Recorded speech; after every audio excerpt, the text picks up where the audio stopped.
What's the S stand for? It's not an S.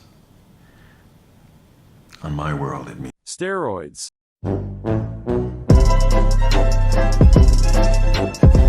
Welcome to COG call of games. आज हम बात करेंगे Superman के बारे में। सुपरमैन उर्फ हेनरी कैविल, क्या इनकी बॉडी नेचुरल है या नहीं? नेचुरल तो बहुत दूर की बात है, ये इंसानी नहीं है, ये तो है एक एलियन जो आए हैं क्रिप्टॉन ग्रह से। क्रिप्टॉन ग्रह पड़ता कहाँ है? क्रिप्टॉन पड़ता है यहीं अर्थ से लगभग क्रिप्टॉन पड़ता है यही अपना लगभग अर्थ से 2.5 मिलियन लाइट ईयर्स दूर। इलॉन मस्क के घर के पास क्या? इलॉन मस्क तो इनके रिश्तेदार ही लगते हैं। अगर हम बात करते हैं सुपरमैन इस रोल के बारे में, तो ये ऐसा रोल ही है जो रिप्रेजेंट करता है एक ऐसी आइडियल फिजिक को जिसको देखकर लोग पहले ही बार में इम्प्रेस हो जाएं, क्योंकि सुपरमैन है, ये कोई ऑर्डिनरी इंसान तो है नहीं। और इतने बड़े और फेमस रोल को प्ले करने के लिए हेनरी कैविल ने काफ़ी अच्छा ट्रांसफॉर्मेशन किया था इस मूवी के लिए।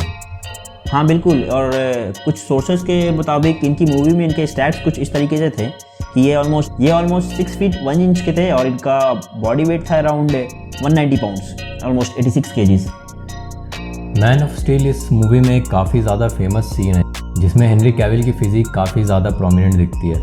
इस सीन में अगर हम नोटिस करें तो इनकी बॉडी में जो सबसे ज़्यादा डोमिनेंट फीचर्स है वो हुआ इनका चेस्ट। इनकी चेस्ट काफ़ी ज़्यादा राउंड और फुल दिखती है, जो कि शायद इनका बेस्ट बॉडी पार्ट हो। इनके शोल्डर्स भी अगर हम देखें तो काफ़ी ज़्यादा राउंड और कैप्ड हैं। और एक चीज़ और नोटिस करने के लायक है इनका बॉडी फैट परसेंटेज, जो कि ऑलमोस्ट 15 to 20% है। ये बहुत ही एक हेल्दी रेंज में है, ना कि बहुत ज़्यादा श्रेडेड जैसा कि most of the Hollywood stars के साथ हो रहा है। फॉर एग्जांपल अगर हम थॉर या फिर वुल्वरीन की फिजिक देखें तो ये शायद कुछ ज़्यादा ही श्रेडेड हो जाते हैं। बिल्कुल, और उनको सारा दिन सूट में ही रहना था, उनको सूट में ही शूट करना था, तो ये सूट के अंदर अगर इनका बॉडी फैट परसेंटेज थोड़ा ज़्यादा भी होता तो कुछ प्रॉब्लम वाली बात नहीं, ये काफ़ी फिट बैठ रहे थे सूट में भी।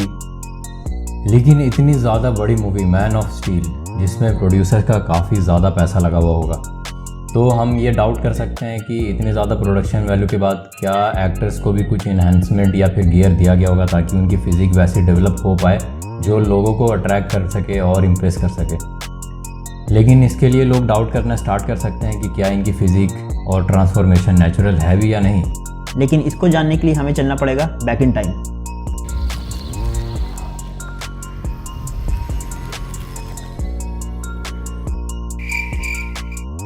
अब आ चुके हैं हम 2001 में, जब इनकी पहली मूवी आती है लगूना। इस सीन में आप साफ देख सकते हैं कि ये बिल्कुल ही लीन नज़र आ रहे हैं और वेल डेवलप्ड भी नज़र आ रहे हैं। और इस सीन में हमें पहली बार हेनरी कैविल की फिजिक देखने को मिली। 18 साल की उम्र में ये काफ़ी अच्छी और वेल डेवलप्ड फिजिक नज़र आ रही थी स्क्रीन पर। और इस सीन से ही हमें हेनरी कैविल की एक बेस लाइन फिजिक स्ट्रक्चर देखने को मिल सकती है। और यहाँ पर हमें पता चल जाता है कि इनकी जेनेटिक पोटेंशियल थी कहाँ, इनके वेल डेवलप बॉडी पार्ट्स कौन से हैं और ग्रोथ पोटेंशियल क्या हो सकती थी। इस सीन में भी इनके चेस्ट और शोल्डर्स काफ़ी ज़्यादा वेल डेवलप्ड हैं और एक काफ़ी लीन फिजिक। बिल्कुल, और अब हम चलते हैं 10 साल आगे। इनकी दूसरी मूवी आती है इमॉर्टल।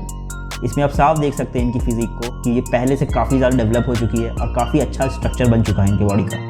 बिल्कुल, इस मूवी में इनका 10 साल का फिजिक का प्रोग्रेशन दिख जाता है, जिससे हम एनालाइज कर सकते हैं कि क्या इस ट्रांसफॉर्मेशन में कुछ यूज़ किया गया या फिर ये बिल्कुल ही नेचुरल ट्रांसफॉर्मेशन है। और देखकर तो यही लगता है कि ये काफ़ी नेचुरली डेवलप किया हुआ है यहाँ तक। बिल्कुल, और ये इनका सबसे बेस्ट लुक भी था क्योंकि ये सबसे लीन इसी मूवी में दिखे हैं। इसके बाद ये प्रोग्रेस करते गए और ये काफ़ी चेंज हो गए हैं। हाँ शायद, और इतने ज़्यादा लीन ये आगे की मूवीज़ में होते भी नहीं हैं।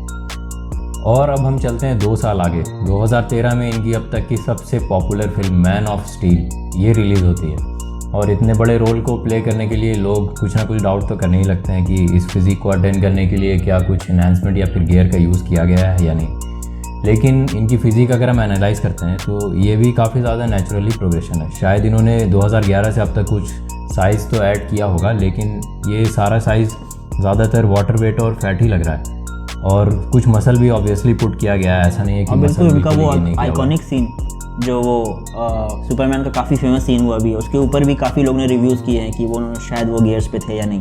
वो सीन इनका काफ़ी फेमस है। उसको देख के आपको कैसा लगता है कि मतलब क्या लगता है वो नेचुरल हो गई कि नहीं उस टाइम पे? इस सीन में भी अगर कुछ नोटिसेबल है तो ये है इनका वेल डेवलप्ड चेस्ट और शोल्डर, जो कि स्टार्टिंग से बेस लाइन फिजिक में ही वो वेल डेवलप्ड हुआ करता था। और ये शायद सिर्फ एक सीन था ऐसा जिसमें इनकी फ़िज़िक कुछ ज़्यादा ही एडवांस दिखने लग रही है। इस फिज़िक में इन्होंने बिल्कुल ही काफ़ी ज़्यादा मसल तो गेन किया है, लेकिन अभी भी जैसा पहले हमने बताया कि वाटर कुछ होल्ड किया हुआ है, अभी भी कुछ फैट होल्ड किया हुआ है। और शायद एक सीन को शूट करने के लिए बैक स्टेज में कुछ पंप और कुछ लाइट वर्कआउट करने के बाद ही सीन को शूट किया जाता होगा। तो एक सीन में अगर कुछ ज़्यादा डेवलप फिज़िक लग रही है, इसका मतलब ये नहीं है कि उसे एडवांस या फिर गियर के थ्रू अचीव किया गया। हो सकता है कि जैसे मॉडल्स फ़ोटोशूट के टाइम ज़्यादा पंप और अच्छी लाइटिंग के बाद एक ज़्यादा डेवलप्ड फिज़िक दिखा पाते हैं, ये भी बिल्कुल उसी का एक लाइव एग्जांपल है। बिल्कुल। और इस सीन में भी आप देख सकते हैं कि सुपरमैन की बॉडी रिवील लग रही है इसमें, और इनके चेस्ट और इनके एब्स काफ़ी फुल लग रहे हैं, उनकी बॉडी काफ़ी फुल लग रही है। तो ये ऐसा नहीं लग रहा है कि बिल्कुल शेडेड हैं और ऐसे हैं, ये बिल्कुल नेचुरल ही लग रहे हैं वहाँ पर भी।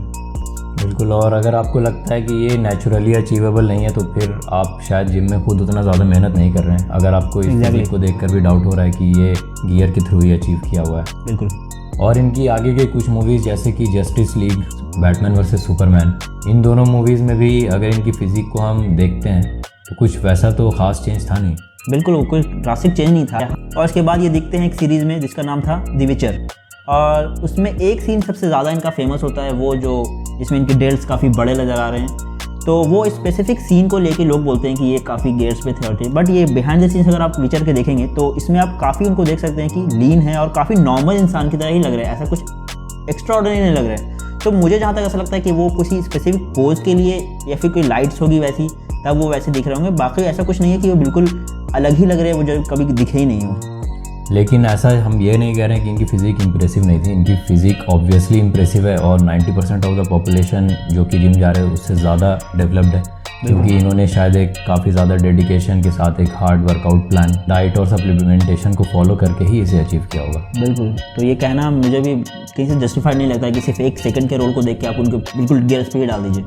हम बचपन से ही सुपरमैन के फ़ैन रहे हैं, बट काफ़ी सालों से मैं इनके फॉलो कर रहा हूँ। जब इन डेप्थ इनकी फ़िज़िक के बारे में जाना तो मुझे ऐसा फील होता है कि 10-12 साल की एक हार्ड वर्क के साथ कोई भी इस फिज़िक को अचीव कर सकता है, लेकिन उसमें हार्ड वर्क बहुत ज़्यादा चाहिए, क्योंकि ये काफ़ी डेडिकेटेड हैं अपने वर्कआउट्स को लेके।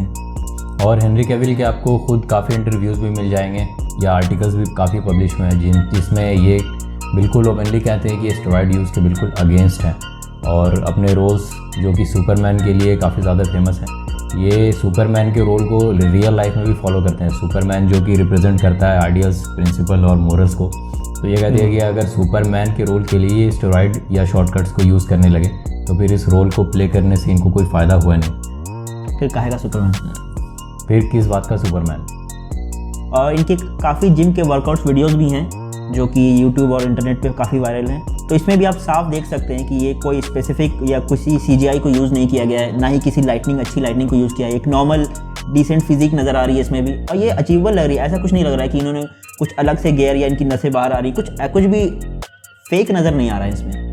और इन वर्कआउट वीडियोस में और मूवी के सीन्स में अगर हम कंपेयर करें तो कुछ ज़्यादा ऐसा ड्रास्टिक चेंज है नहीं, दोनों लगभग ऑलमोस्ट सिमिलर ही हैं और काफ़ी अचीवेबल लगते हैं देखने में। और इसमें इन थोड़े से बल्कि ही नज़र आ रहे हैं, तो यहाँ से मुझे ये भी कंक्लूजन निकाल सकते हैं हम कि बॉडी फैट होना कोई बुरी बात भी नहीं है, लेकिन point to be noted, good body fat की यहाँ बात हो रही है। लेकिन फिर भी अगर आपको ये जानना है कि वो कौन सा स्टैक यूज़ करते हैं या कौन सा सप्लीमेंट यूज़ करते हैं, कुछ वीडियोस काफ़ी इनकी है यूट्यूब पे जिसमें इन्होंने स्टैक्स के बारे में स्टैक्स को रिवील किया है। बट हेनरी कैविल खुद क्या बोलते हैं अपने स्टैक्स के बारे में, आप उनकी ज़ुबानी सुनिए। So, in the morning, I shall wake up between 4 and 5 a.m. typically, and then I shall have a protein shake with oatmeal.